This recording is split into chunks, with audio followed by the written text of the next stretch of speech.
Big cruise ships, hair dryers, and movies. Well, those are just some of the subjects of the comments that we have for you today on what every cruiser wants.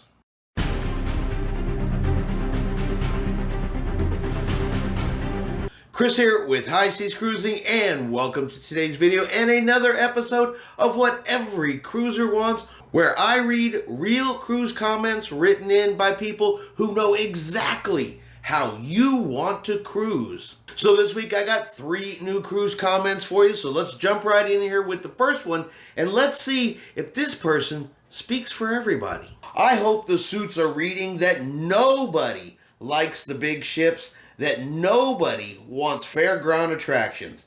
Six Flags, Splashdown at Sea is not what we all want. The reason American people are fawning over your video is because everybody I know who cruises wants smaller ships. Why are you guys not building smaller ships? They should be less than 70,000 gross tons. There should be no more than 2,000 passengers, but the optimum would be 1,500, would be profitable and applauded by most American cruisers. Ask and see, and maybe it will be given. So, big ships versus little ships. Now, according to this comment, though, nobody likes the big cruise ships. Nobody wants those attractions on those cruise ships. But I guess my counter argument to that would have to be, Royal Caribbean just released information on their brand new cruise ship, Icon of the Seas. It's going to be the largest cruise ship in the world when it comes out. Bookings went on sale and boom, they went through the roof. Some of those sailings are already completely sold out. So I would have to say that somebody apparently likes big ships. Somebody apparently wants all of the new attractions, bells and whistles at sea. So another example of someone who writes in and says that nobody wants, well, reality seems to be something completely different. Now there's always an argument of which is better, big ships, small ships. Some people like them. Some people enjoy the smaller ships in the intimacy of a smaller ship. And if you're one of those people, book a smaller ship. If you like the larger ships, you book a larger ships. But, to be writing in and saying that nobody likes them, well, it's a little bit asinine. And no matter where you fall on that particular subject, look, cruise lines, they're going to build what is profitable for them. So if these bigger ships with more passengers is more profitable, that's exactly what they're going to do, whether any of us like it or not, because at the end of the day, they are a business. But I'm going to throw the question out to you. Are you one of those people that enjoys the large cruise ships? Are you willing to sail on the bigger ships? Have you already booked an upcoming sailing for a larger ship? Or do you only book the smaller ship and have no intention of maybe ever going on the bigger ships? Let me know in the comments below. What do you guys think? Big ship, small ship, or any cruise ship is a good ship? Comment number 2. Now this one's probably going to be geared a little more towards the ladies.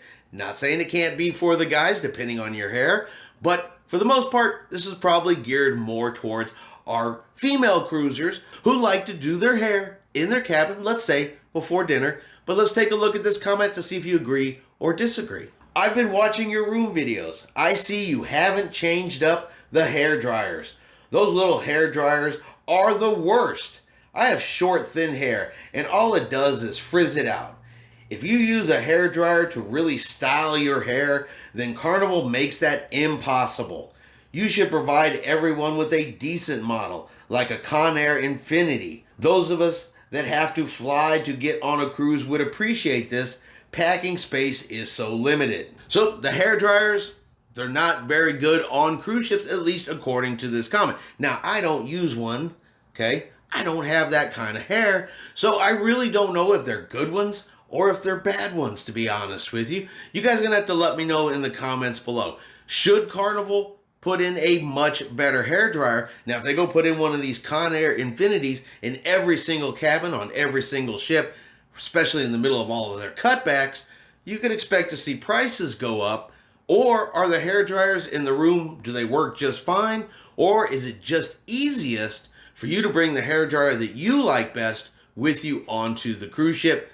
Let me know in the comments below as to where everybody lands on cruise ship hair dryers. And finally, our third comment. Now, I would say this one could possibly go either way. I could see, part of me can honestly see this being a thing occasionally on a cruise ship, that people would probably enjoy. I could also see it being a thing that some people wouldn't enjoy. But let's read the comment and you guys can let me know what you think. Your movie choices suck. Where are the classics? Where is the Rocky Horror Picture Show?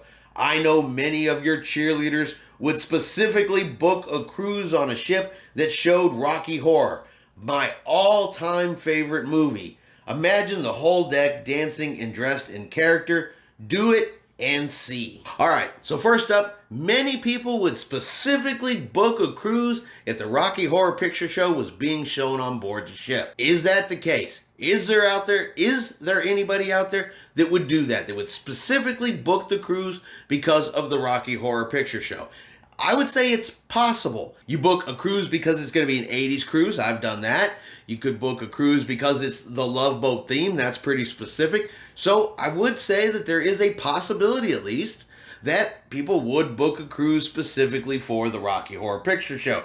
But this comment also does kind of sound like, play this movie because it's my favorite, and I believe that all of the other movies suck, which again, I would have to say is probably not really the case, considering just got off a cruise and they had the movies at night there on the big screen, and there were always people out there watching, and if every movie sucked, they probably wouldn't be there. But of course, I cannot speak for everybody, so you guys let me know in the comments below, would a specifically themed cruise, which I think is probably the best option, where they do some Rocky Horror Picture Show stuff, is that a good idea? Would you book that specific type of cruise? Do you think this is something they should do on all of their cruise ships, or, some of their cruise ships on a regular basis, maybe as a deck party? Do you think maybe this movie and this material is not appropriate on a family cruise ship? Or do you really not care about the Rocky Horror Picture Show one way or the other, and it wouldn't affect your decision at all? Let me know what you guys think. And that's going to be our video this week for what every cruiser wants. Again, leave all of your comments below for me. Let me know what you think about all three of these specific comments written in, whether you agree or you disagree, and whether or not these people speak for everyone, because they know how everyone wants to cruise and what everybody wants while they are cruising. I hope you have enjoyed today's video. If you have, do me a favor and hit that like button. If you haven't done so yet, do me a favor and hit that subscribe button. It is free to do so. Helps our channel grow. Let you know anytime we put out a new video. Hope everyone out there is having a really great day. And like always, we will see you out on the high seas.